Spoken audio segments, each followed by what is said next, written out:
Perkenalkan, nama saya Aprianti Timo Mahid dengan NIM 2314201087.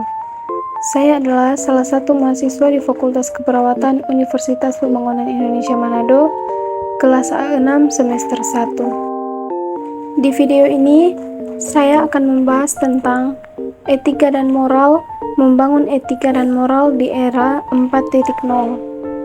Untuk memahami pengertian etika, perlu diketahui akar kata dari etika itu sendiri. Verkuil, Etika Kristen bagian 1 tahun 2000 menyatakan bahwa kata etika berasal dari bahasa Yunani ethos, yang artinya kebiasaan adat.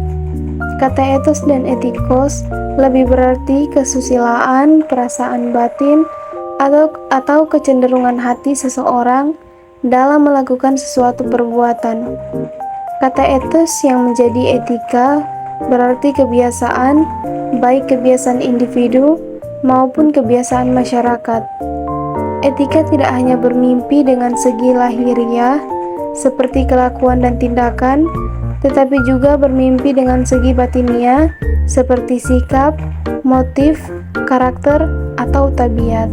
Sedangkan moral berasal dari bahasa Latin yakni mores, yang merupakan kata jamak dari mos, yang berarti adat kebiasaan.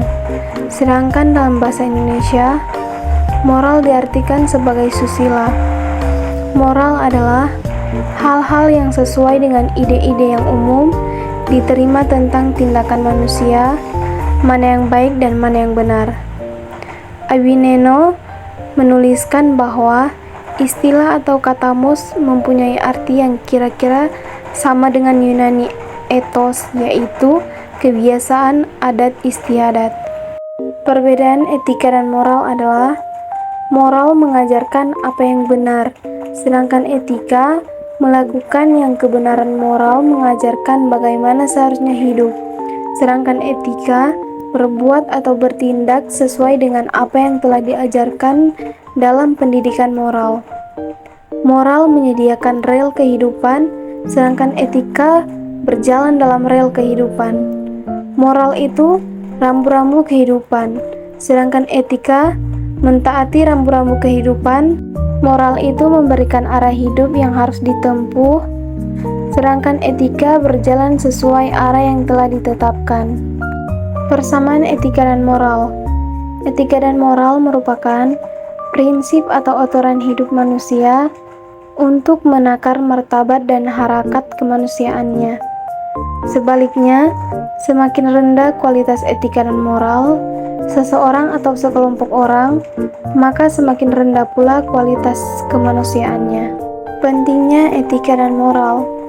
Kita hidup dalam masyarakat yang pluralistik, juga dalam bidang moralitas. Kita hidup dalam masa transformasi masyarakat yang tanpa tanding.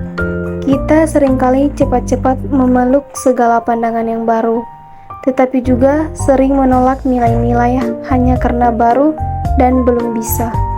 Tantangan dan peluang era 4.0. Era 4.0 berdampak dalam segala hal, termasuk dalam kehidupan orang Kristen. Tulisan ini bertujuan untuk memperlihatkan bagaimana pendidikan agama Kristen dapat berperan dalam membimbing generasi muda Kristen dalam menyikapi perubahan di era 4.0 serta derasnya hoaks akibat fenomena pasca kebenaran. Dengan kajian deskriptif dan metode studi kepustakaan akan digambarkan kondisi dan tantangan yang dihadapi, khususnya sehubungan dengan penggunaan gawai sebagai piranti teknologi, serta peran PAK dalam menyampaikan kebenaran dan menjadi sarana untuk membimbing generasi muda yang sanggup menjadi saksi-saksi Kristus, yang harus memegang teguh kebenaran dan membangun relasi yang baik dengan sesama.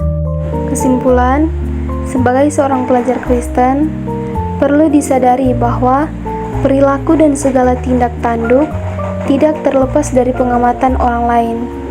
Untuk itu, pelajar Kristen harus dapat memberikan contoh yang baik atau panutan. Pelajar diharapkan dapat menjadi garam atau pelita bagi masyarakat di sekitarnya. Menjadi garam artinya seorang pelajar dapat membuat kehidupan sosial masyarakat menjadi damai dan sejahtera, atau dengan kata lain, dapat memberikan cita rasa yang lebih baik.